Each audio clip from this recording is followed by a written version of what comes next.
सुप्रभात बच्चों, प्रार्थना करूँगा हम। या कुंदेन्दु तो सार हार धवला, या शुभ्रवस्त्रावृता, या वीणां वरदण्डमण्डितकरा, या श्वेतपद्मासना, या बृहच्चित्तशङ्करैः प्रभृतिभिः देवैः सदा वन्दिता, सा मां पातु सरस्वती भगवती निःशेषजाड्यां।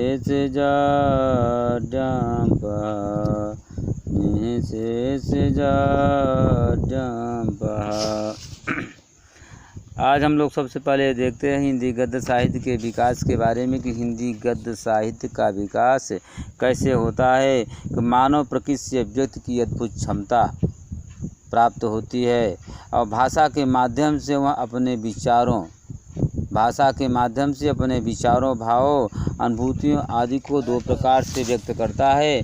अपने विचारों और भावों को दो प्रकार से व्यक्त करने कि जो माध्यम होते हैं वो हिंदी साहित्य के गद्य और पद्य के माध्यम हैं। अपने विचारों को दूसरों के सामने हम किस माध्यम से प्रस्तुत करते हैं, वही माध्यम ही हिंदी गद्य और पद्य साहित्य का इतिहास है। तो हिंदी उनकी अभिव्यक्ति दो रूपों में तो हो जाती है सृजनात्मक ढंग से, लेकिन भावना प्रवण और हृदय और विचार केंद्र मस्तिष्क की हृदय की न्यूनाधिक सक्रियता कि परिणाम स्वरूप ही अभिव्यक्ति के इन रूपों को क्रमशः गद्य और पद्य साहित्य का इतिहास कहा जाता है। गद्य और पद्य की विषय व शैली में काफ़ी अंतर है। गद्य और पद्य दोनों के शैलियों में काफ़ी अंतर है, क्योंकि बोध वृत्ति पर आधारित होती है। हमारी गद्य साहित्य की इतिहास है प्रायः यह बोध वृत्ति पर आधारित होती है, क्योंकि गद्य साहित्य का जो इतिहास होता है वह बोध वृत्ति पर आधारित होती है। और उसमें क्या होता है, हम अपने विचारों को अपने मस्तिष्क के द्वारा अपने भावों को हम प्रस्तुत करते हैं। लेकिन गद्य जो पद्य साहित्य का इतिहास होता है वह छंद और अलंकार समाहित होता है, क्योंकि वहाँ भाव पक्ष की दृष्टि से गद्य में बुद्धि तत्व प्रधान होता है। भाव की दृष्टि से गद्य में बुद्धि तत्व प्रधान होता है।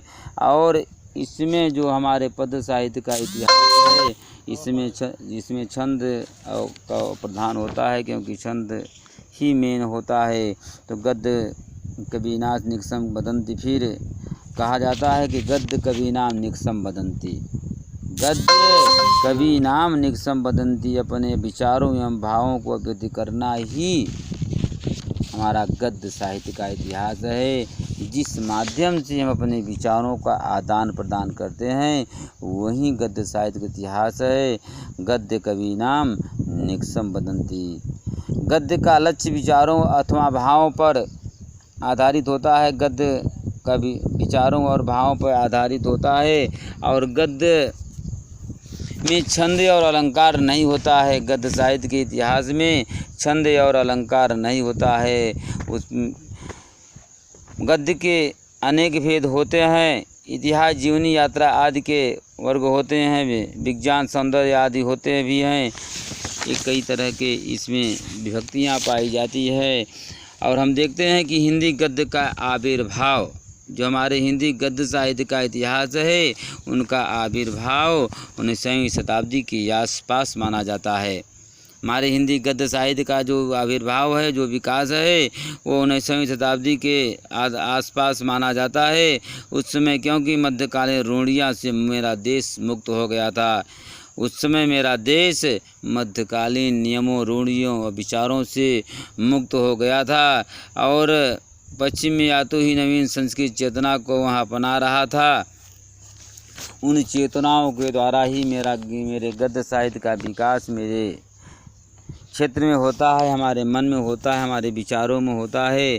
और 19वीं शताब्दी के मध्य में कई ऐसे कवि महत्वपूर्ण पैदा होते हैं जो हमारे गद्य साहित्य के इतिहास को आगे बढ़ाने का कार्य करते हैं। अकबर के दरबारी कवि गंग द्वारा लिखित खड़ी बोली गद्य के प्रथम दर्शन हमारे जो अकबर के दरबारी कवि थे। कविगंग द्वारा जो कविगंग जिनके द्वारा लिखी गई थी चंद छंद वर्णन की महिमा जो प्रथम ग्रंथ था, वह ग्रंथ गद्य साहित्य के इतिहास में सबसे पहले लिखा जाता है, क्योंकि अकबर के दरबारी जो कविगंग थे उन्होंने कवि छंद वर्णन की महिमा जैसे का विकास करते हैं। उसके बाद हमारे कुतुब सतत तथा स्वामी प्राणनाथ ने भी अनेक ग्रंथों का प्रस्तुत करने का कार्य करते हैं। पंचांग दर्शन मुंशी सदा सुखलाल तथा सुखसागर इंशाअल्लाह खान ने रानी केती की कहानी का निर्माण करते हैं, और फिर सुखसागर का भी इंशाअल्लाह खां जो रानी केती कहानी का निर्माण करते हैं। उसके बाद लल्लू लाल तुरंत आते हैं। उसके जिसके बाद ही प्रेम सागर तथा सदल मिश्र के नाचकेतोपाख्यान आदि ग्रंथों का उन्होंने निर्माण करते हैं। पद्म पुराण के भावानुवाद मथुरानाथ शुक्ल ने पंचांग दर्शन जैसे काव्य का जो निर्माण करते हैं वह महत्वपूर्ण काव्य था। फिर मुंशी सदा सुखलाल का गद्य पुराने कथावाचकों जैसे पंडितों के विचारों पे, विद्वानों के विचारों के उसमें मत में लिखे गए थे। लल्लू लाल की भाषा पर ब्रज भाषा का प्रभाव पड़ता है। जो हमारे मुंशी सदा सुखलाल का ग्रंथ है उनके बाद लल्लू लाल की भाषा पर ही ब्रज भाषा का प्रभाव पड़ता है। इस सदल मृष्य जो होते हैं वह अपेक्षाकृत अधिक संयत होते हैं कि संयमित होती हैं। उन्होंने अपने संयम के साथ ही अनेक ग्रंथों का निर्माण करते हैं। इंशाअल्लाह खां की भाषा में ठेठ खड़ी बोली जैसे भाषाओं का विकास होता है। खड़ी बोली गद्य के प्रसार में ईसाई पादरियों का भी महत्वपूर्ण योगदान रहा है।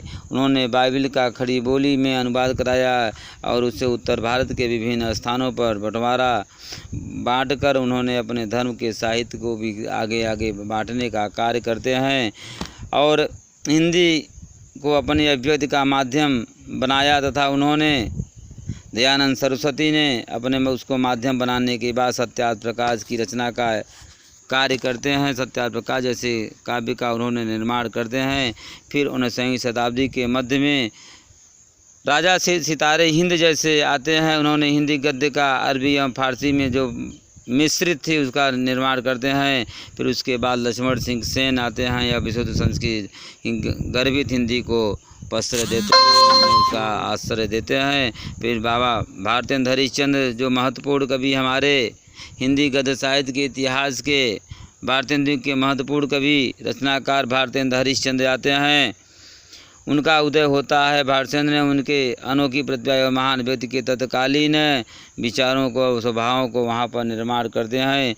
यही भारतेंद्र हरिश्चंद्र के विचार और स्वभाव ही हमारे गद्य साहित्य के विकास के में कारण बनता है, क्योंकि गद्य साहित्य के विकास में कई कवियों ने अपना महत्वपूर्ण योगदान देते हैं, जैसे श्रीनिवास दास, बालकृष्ण भट्ट, प्रताप नारायण मिश्र, राधा कृष्ण मिश्र, कार्तिक प्रसाद खन्ने और राधा स्वामी गोस्वामी, बद्री नारायण प्रेमचंद जैसे महत्वपूर्ण कवि जो हिंदी गद्य साहित्य को बढ़ाने का कार्य करते हैं।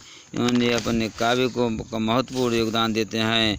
अब हम देखते हैं कि हिंदी गद्य का विकास एक दृश्य में हमें देखते हैं कि हिंदी गद्य साहित्य के जो काल था उसको आदिकाल, मध्यकाल, आधुनिक काल में बांटा गया था। तो आदिकाल 1000 ईस्वी से लेकर 1500 ईस्वी तक, मध्यकाल 1500 ईस्वी से 1800 ईस्वी तक। मध्यकाल को 2 भागों में बांटा गया था, भक्ति काल और रीतिकाल। फिर आता है आधुनिक काल। आधुनिक काल में अनेक कवि हमारे पैदा होते हैं, अनेक युगों का निर्माण करते हैं, जैसे भारतेंद्र युग, द्विवेदी युग, छायावाद युग, छायावादोत्तर युग और स्वातंत्र्योत्तर युग। तो भारतेंद्र हरिश्चंद्र के द्वारा भारतेंद्र युग और द्विवेदी युग के प्रमुख रचनाकारों के नाम भी दिखाई देते हैं। भारतेंद्र युग जो निबंधकार हैं उन्होंने अनेक ग्रंथों का निर्माण करते हैं, और इनके प्रसिद्ध जो भारतेंद्र युग के कई कवि ऐसे हैं जैसे प्रताप नारायण मिश्र, बालकृष्ण भट्ट आदि जैसे महत्वपूर्ण कवि। प्रताप नारायण ने धोखा जैसे शास्त्र का निर्माण करते हैं, और प्रताप नारायण मिश्र राजा और प्रजा जैसे काव्य का निर्माण करने का कार्य तो करते हैं, लेकिन बालकृष्ण भट्ट ही राजा और प्रजा जैसे काव्य का निर्माण महत्वपूर्ण माना जाता है। तो भारतेंद्र हर युग में प्रताप नारायण मिश्र ने धोखा और बालकृष्ण भट्ट ने राजा और प्रजा जैसे काव्य का निर्माण करते हैं। उसके जिसके बाद आते हैं द्विवेदी युग में माधव प्रसाद मिश्र और चंद्र शर्मा गुलोरी। माधव प्रसाद मिश्र ने माधव निबंधमाला जैसे काव्य का निर्माण करते हैं और चंद्र शर्मा गुलेरी ने कछुआ धर्म जैसे काव्य का निर्माण करते हैं। तो हम देखते हैं कि हिंदी साहित्य के इतिहास को 6 भागों में बांटा गया है। भारतेंद्र युग, द्विवेदी युग, भारतेंद्र युग, द्विवेदी युग पूर्व, भारतेंद्र युग, द्विवेदी युग जो आते हैं कई ऐसे कवि हमारे इसमें आते हैं, नाटककार, निबंधकार और रचनाकार जो कई हैं ऐसे कवि आते हैं। तो भारतेंद्र युग में हम देखते हैं कि निबंध का निर्माण कब होता है और भारतेंद्र युग में उपन्यास का निर्माण कब होता है, भारतेंद्र युग में कहानी का निर्माण कब होता है, भारतेंद्र युग में नाटक का निर्माण होता है। इन काव्य को हम देखते हैं।